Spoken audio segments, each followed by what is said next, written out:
Hey guys, I'm Dave Troll and welcome to the Troll Gallery. I think I can count on one hand the number of times that I've made a model for a piece I was going to create. I'd rather not say how many times I should have created a model and didn't, paid for it later with headaches and heartaches and scraps and yeah, you get the idea. In today's video, I'm going to show you how I built a model for a piece that I hope to be building soon and why I'm grateful that I did.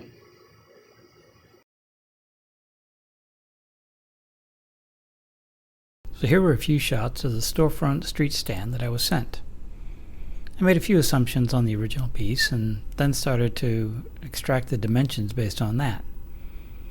It seemed like it was created with 2x4s and 1x6s, and I also figured that the legs and the tables were 8 feet long. The first step was to determine a scale and mill up some stock. I figured using a 1/6 scale would be a good size to work with. I pulled some pine boards out and milled up a bunch of stock. I figured I might need extra pieces, and I was not wrong about that. At this scale, a 2x4 is about 1/4 of an inch by 5/8, and a 1x6 is closer to 1/8 of an inch by 15/16. Sadly, somehow, I either forgot to film this step or lost it during a technical difficulty. I started to cross-cut the stock to length on the miter saw. 8 feet long pieces at 16 inches, 10-foot long pieces at 20 inches, and so on. I'd set a stop at the proper length and gang cut several pieces at once. Most of the cuts didn't need to be super clean, just the right length.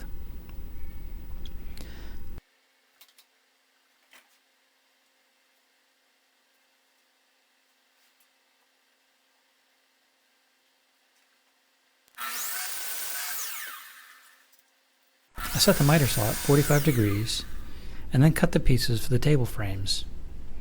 I think these will make the tables look nicer than a simple butt joint. And since they're miter cuts, I did cut them one at a time. Then I reset the stock and cut all the stock to the correct length.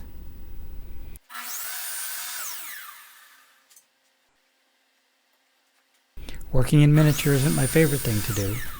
As the pieces get smaller, you have to take extra caution. Keep those fingers away from the blades.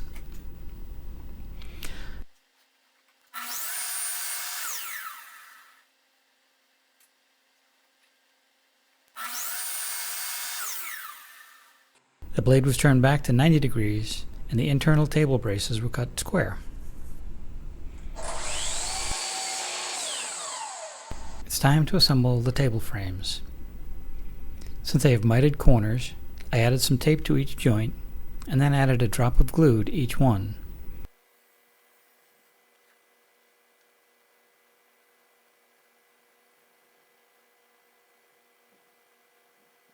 Then I folded the frame and taped it shut.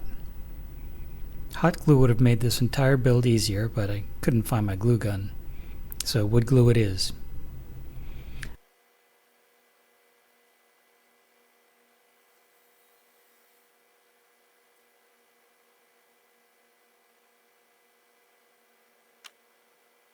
I checked to make sure the assembly was flat and square. I measured the diagonals, and if they matched, the frame is square. If one side is longer, and then make any adjustments needed until the two sides match. I then repeated the process for the other table.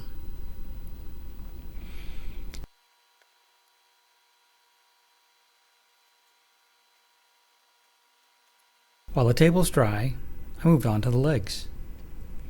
Once again, I ganged up the stock and drilled the holes for the main pivot point, going through all 4 legs at once.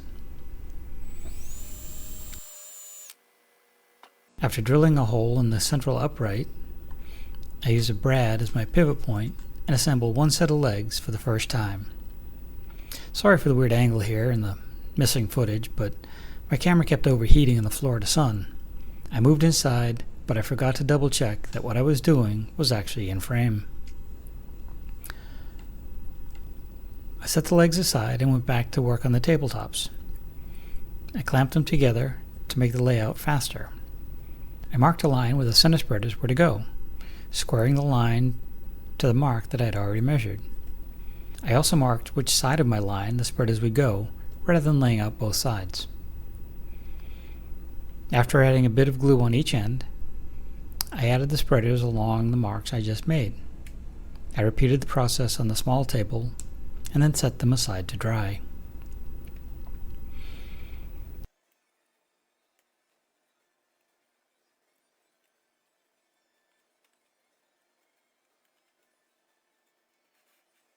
Next it was time to add the tabletops, or a series of 1x6 boards.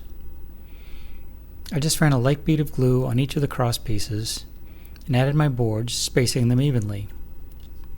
Lastly, I clamped them in place to dry and repeated the process on the larger table. The large table shown is not the final table. This one was 8 foot by 36 inches, but once the model was done, it looked too bulky, so I cut it down and replaced it with a 30-inch table instead. This is why building models helps. A day or two and a mild wrist sprain later, it's time to get back to work. It's time to install the top braces, also 1x6s. These are 10 feet long, or 20 inches for the model, and are centered on the respective legs. You may notice the central upright looks a bit different from before. I had originally cut them too short to allow for the right peak angle, so I cut new uprights and included a notch to accept the top center brace. Each of the upper braces was marked so I knew how far it overlapped its legs. I then glued and clamped it in place. Hot melt would have been a huge help here. You can also see the cables that prevent the legs from spreading too far. On the model, I simply used some upholstery thread and a dab of glue to hold it secure. These required lots of fussing, and I didn't have the patience to deal with that and the camera as well. Sorry guys. The table or lower braces were added in the same way. These not only stop the legs from spreading apart, but also support the pivoting tables in place. These are cut flush to the legs later, so their overhang isn't important. Once it's in place, there's a quick check to make sure the table is level.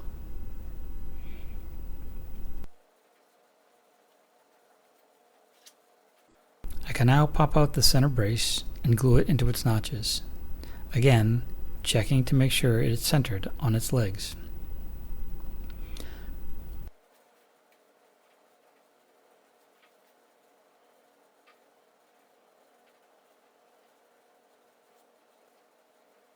Once all the braces are dry, it's time to come back and cut the table braces flush with their legs. And cutting lightweight models can be, well, challenging. Up to this point, I've been using brads as my pivot points. It's time to replace them with small bolts and nuts. I worked each point one at a time, clamping the parts in place, removing the pin, drilling a clearance hole, and then adding the bolt and nut. I skipped washers on the model, but they'll be used in the actual piece. The same process was used for all 6 of the pivot points.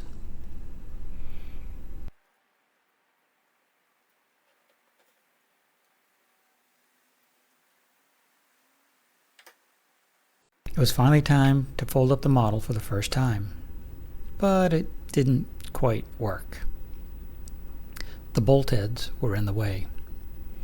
I carefully countersunk the heads, reassembled the piece, and tried again.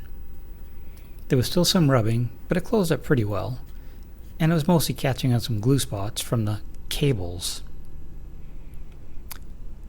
Here's a final shot of the completed stand. From this, I can extrapolate all the measurements needed to make a life-size unit. And by spending a few hours with some scrap wood, I've saved myself a lot of the headaches that would have happened if I'd gone straight to the build right off the pictures. I've made that mistake before, and sometimes you don't catch those 1 or 2 weird measurements until the piece is nearly done, and then it's really difficult to make it right. I'm glad I took the time to build this model. It's going to save me time, money, and frustration when I build a real piece. I'll still probably start with 1 full-size piece before I go on to build the 5 or 10 that my customer is looking for, just in case. I'd be interested to see what you think of my project and building models to save time down the road. I'm interested in what you have to say. If you got any thoughts on how I could have done it better or different, please leave them in the comments below. If you enjoyed this video, please give us a thumbs up and maybe share it with your friends and family. If you'd like to see more of what's coming up, hit that subscribe button. We still have a lot of projects coming up here in the shop, on my home, and maybe occasionally I'll take you on one of my repairs. So for now, stay safe, have a great day, take care. See you soon.